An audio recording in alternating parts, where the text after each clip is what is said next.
Halo semuanya, apa kabar? Semoga selalu sehat ya. Nah, ketemu lagi nih sama aku Santi. Kali ini sih aku mau ngomongin topik yang lumayan ringan nih, yaitu passive income.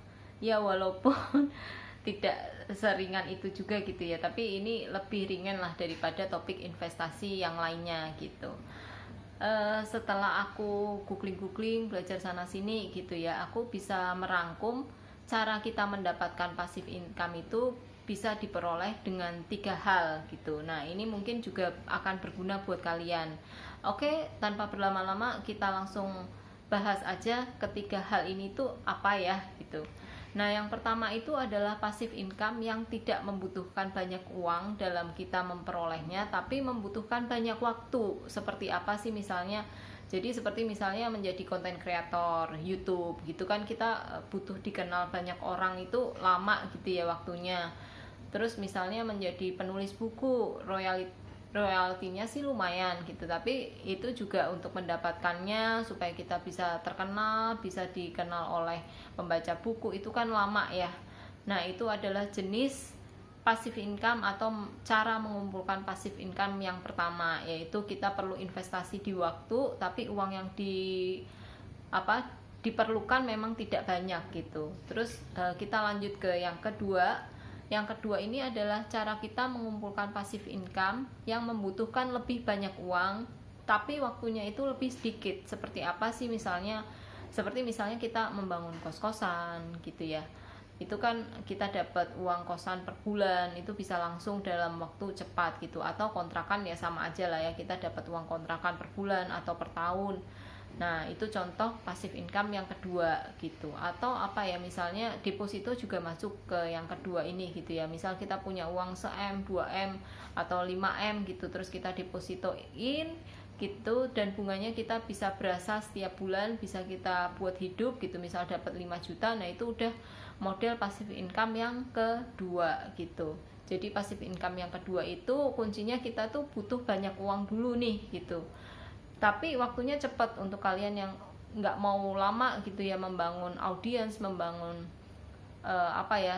pembaca, membangun pendengar gitu. Nah, ini cocok nih, tapi memang kayaknya harus anak sultan gitu ya, yang punya modal cepet di usia yang masih muda gitu.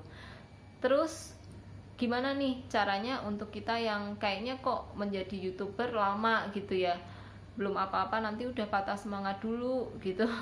Atau ke metode yang kedua juga untuk yang uangnya banyak, nggak punya banyak uang nih gitu. Nah, ini mungkin bisa ke arah yang ketiga nih ya, satu-satunya jalan untuk kita menuju Roma untuk mengumpulkan passive income. Yang ketiga ini gampang gitu ya, lebih gampang lah dibanding yang kedua tadi. Yang ketiga ini tidak membutuhkan banyak uang dan waktunya juga relatif sebentar. Nah, sesuaikan apa yang kalian harapkan. Nah, contohnya apa sih yang ketiga ini? Jadi kalian tuh harus mengasah skill menurut aku gitu ya. Jadi misal kalian pintar bahasa Inggris, dan bisa kalian itu ngelesin bahasa Inggris di waktu-waktu luang, atau misal kerja Senin sampai Jumat, ya udah Sabtu Minggunya kalian ngelesin sejam 2 jam, kan lumayan gitu ya, dapat tambahan uang yang bisa kalian tabung, yang nantinya itu kalau kalian udah di tahap 3 ini bisa mulai nyicil ke tahap yang kedua atau pertama tadi gitu. Atau misalnya yang lain itu aku beberapa tahun lalu dapat kesempatan beasiswa S2. Nah, itu aku dapat living allowance juga yang lumayan gitu ya. Nah, itu aku anggap passive income juga nih, karena aku statusnya belajar tapi toh aku juga dapat pemasukan gitu ya, yang lumayan untuk aku tabung jadinya gitu.